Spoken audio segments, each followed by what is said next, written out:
Hello again, everybody, and how we doing today? I hope you're having a good week so far. It is about to be Wednesday, so we're halfway through the week already, and man, I just pray for the weekends every single week because I just enjoy gaming all weekends. But until the weekend, we're chilling, we're gaming here and there, and we're getting some videos made. So today we're going to be talking about something that's been kind of a big discussion a lot lately, especially on Twitter. And amongst the pro players, especially mouse and keyboard players. And it's something that's been talked about for a long time. However, I feel like it's something that it's not really changed much, but it still has remained a topic of discussion. And I can understand both sides of it. What we be talking about is aim assist. Look, long time controller player here. I have played controller my entire life.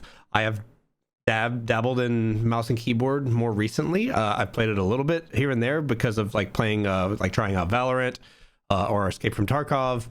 I mean, those games are mouse and keyboard only. So I've played a little bit of it, and I've played a little bit of it on COD. Now, my thoughts on mouse and keyboard.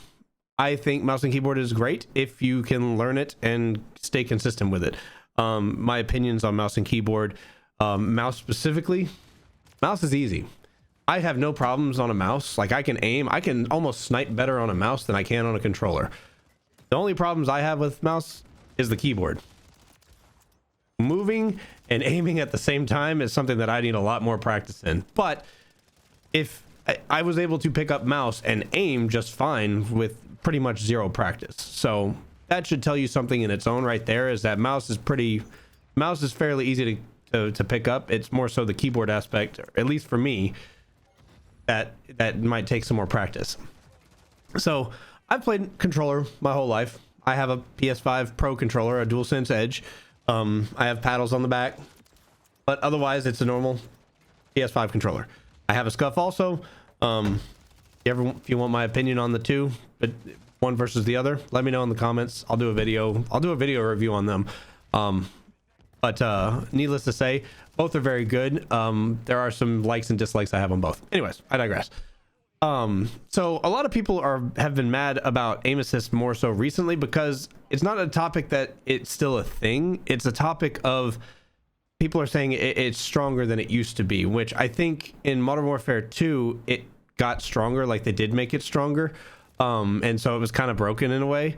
But also it was complained about in Warzone 1, and I've heard it complained about on many other games too, so it's not just Call of Duty.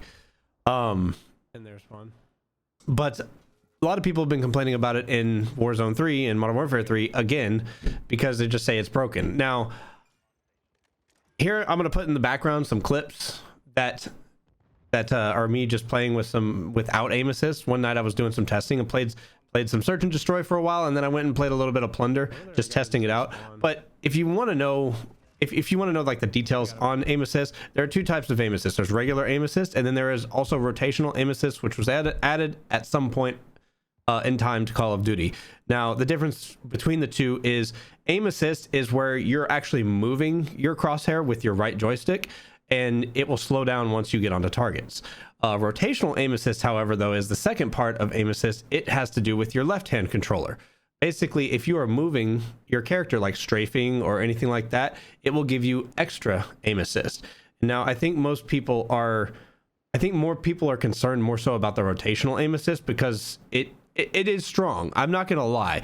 Like, I played a few games, I was able to hit my shots, but there were times where I couldn't hit shots. Warzone, it was even more noticeable because you have to hit more of your shots on people to be able to down them. So in multiplayer, it was not as hard. I definitely got finesse sometimes because I couldn't hit my shots, but in Warzone it was even more difficult. So I can understand having aim assist, like it's necessary 100% compared to mouse. Like, mouse, you have free range of your mouse.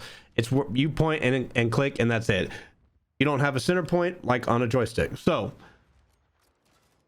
I don't think it's broken necessarily because I was able to turn it off and able to play some games to an extent. Some people will say that means that it is OP, or that you don't need aim assist. That's proof that you don't need aim assist. I'm like, yes and no. Yes, I was able to hit some shots. No, I was not able to hit all my shots like I usually do. So I Like when especially in Call of Duty, now that movement is back, I think it is needed to be in Call of Duty, especially that movement is back, because if people are running around and you're crossing paths, it's hard to get on target. And if somebody else is running aim assist or even mouse, like a skilled mouse and keyboard player, they'll probably be able to get on target before you, because you've seen some people play and it looks like they have aimbot sometimes because they are so aim trained. Controller can be that way, but you have to train and practice probably a lot. Like mouse, to me, I could pick it up and I could be much better at my aim much faster.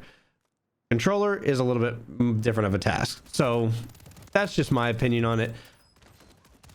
My final thoughts really on the aim assist thing is just if you really are going to cry that much about it, like I don't want to say cry, because that just sounds like I'm being I don't know what the word I'm trying to look for here. I don't want to put somebody down because they think that they're being cheated because of controller or aim assist. It's like, I understand both points of view. I agree that it might be a little strong. Maybe it could use a little bit of a dial back, but another option that I think could be used also, just give mouse players some aim assist. I mean, what's the harm in that? I don't really think it would make that much of a difference. There's times where I feel like aim assist works against me because of this. Whenever you're aiming at somebody and it slows down and I'm trying to track, I undercorrect sometimes and I end up not hitting my target because aim assist is working against me. So it's kind of a good balance. You still, even with it, you still have to practice. It's not just immediate aimbot like some people will say that aim assist is. It's legal aimbot. And I'm like, it's not legal aimbot. It's not that strong. It doesn't stick to people that much. Like if somebody jumps out of your crosshair very quickly, it won't hold on to them. It'll drag a little bit on them, but it won't hold on to them. But that's my opinion on it. I don't think it's too strong. I think it's okay right now. It could maybe use a little bit of a nerf, but overall I think it's fine. What are y'all's thoughts on it? I mean, I have a couple people friends that play mouse and keyboard. One of my friends who played mouse and keyboard on Call of Duty, he switched to controller. As far as I know, he still is playing on controller, but I've seen other mouse and keyboard players switch to controller and pick it up just fine. So why not just pick it up? If you're so mad about aim assist, just pick up a controller. But that's my opinion on it. That's all I'm going to say about it. What do you guys think? Let me know in the comments. Otherwise, don't forget to like the content, drop a sub, please. I'm trying to grow here on YouTube. And I usually go live on the weekends. Every now and then I'll go live in the middle of the weeks, but usually it's the weekends because I have work and I have busy home life with my kids.